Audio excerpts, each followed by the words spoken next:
Inilah 7 kebiasaan keuangan yang bikin kamu tetap miskin. Jika kamu mempelajari ini sampai selesai dan memahaminya, kebiasaan mengatur keuanganmu akan lebih terkontrol dan bisa membuatmu terhindar dari kemiskinan. Mari kita bedah 7 kebiasaan keuangan yang diam-diam membuat banyak orang terjebak dalam siklus tidak pernah maju. Masalah keuangan seringkali bukan akibat kurangnya penghasilan, tetapi akibat kebiasaan kecil yang kelihatannya tidak berbahaya.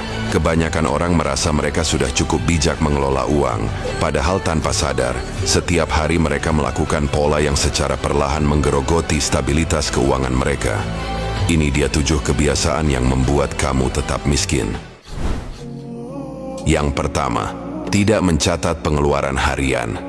Ketika seseorang tidak mengetahui kemana perginya uangnya, ia memberi ruang besar bagi kebocoran finansial. Pengeluaran kecil seperti kopi, jajanan, atau ongkos tambahan tampak tidak penting jika dilihat satu persatu. Namun jika dikumpulkan jumlahnya bisa setara dengan tabungan bulanan. Saat seseorang mulai mencatat pengeluaran, walaupun sederhana caranya, ia mulai melihat pola. Dari situ hadir kesadaran baru untuk menata ulang kebiasaan konsumsi. Kesadaran ini jauh lebih kuat dibanding sekadar memaksakan diri berhemat. Yang kedua, terjebak gaya hidup yang tumbuh lebih cepat daripada penghasilan. Kenaikan pendapatan sering disambut dengan kenaikan standar hidup. Seseorang merasa pantas makan lebih mewah, naik kendaraan lebih mahal, atau menggunakan barang yang lebih trendy. Gaya hidup ini menyerap peningkatan penghasilan seketika. Ketika seseorang berhenti membiarkan gaya hidup memimpin, ia mulai melihat ruang yang bisa diubah menjadi tabungan atau investasi. Proses ini membantu memperlambat konsumsi dan mempercepat pertumbuhan aset. Yang ketiga, menggunakan hutang untuk menutupi kebiasaan konsumtif. Hutang tidak selalu buruk, namun ketika digunakan untuk menutupi pola hidup yang sebenarnya tidak perlu dipertahankan, hutang berubah menjadi racun. Cicilan kecil yang bertambah banyak pada akhirnya mengurung seseorang dalam tekanan finansial. Ketika seseorang menyadari pola ini, ia mulai memilih menurunkan gaya hidup ketimbang memaksakan citra.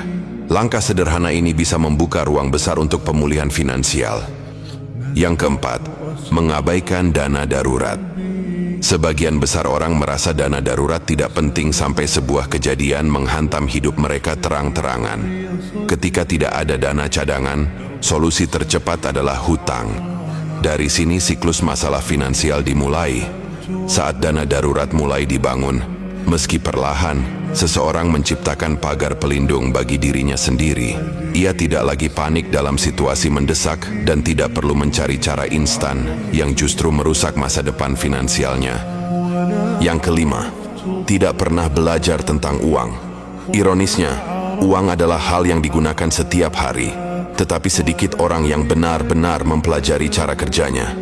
Ketidaktahuan membuat seseorang mudah terjebak penipuan, investasi bodong, atau kebiasaan buruk yang diwarisi dari lingkungan. Saat seseorang mulai belajar, meski dari sumber sederhana, pemahaman finansialnya tumbuh. Ia lebih matang mengambil keputusan, lebih tenang menghadapi tekanan ekonomi, dan lebih siap membangun masa depan.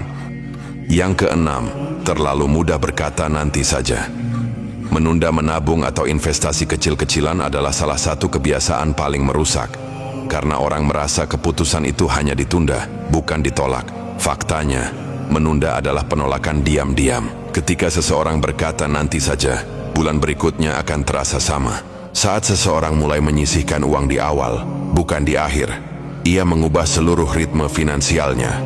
Menabung atau investasi tidak lagi menjadi pilihan, tetapi bagian dari sistem hidup. Dan yang ketujuh, mengandalkan perasaan daripada perencanaan. Banyak orang membuat keputusan keuangan berdasarkan emosi. Hari ini merasa lelah, maka membeli sesuatu sebagai bentuk self-reward atau penghargaan untuk diri sendiri. Dan ketika suatu hari mendapat rezeki lebih dan merasa mampu, maka membeli barang baru meski tidak diperlukan. Emosi yang tidak disadari ini adalah musuh terbesar keuangan. Ketika seseorang beralih ke perencanaan yang sederhana, seperti membagi penghasilan sejak awal bulan, emosi tidak lagi mengambil alih. Dia belajar bahwa perasaan baik bisa muncul dari kontrol, bukan dari konsumsi impulsif atau membeli sesuatu tanpa perencanaan. Hidup miskin berawal dari tidak mau berubah dan terlalu nyaman menyalahkan keadaan. Bukan nasib yang menahanmu, tapi kebiasaan buruk yang kamu pelihara setiap hari. Semoga video ini bermanfaat. Video ini akan susah dicari jika kalian tidak menyimpan atau membagikannya. Terima kasih.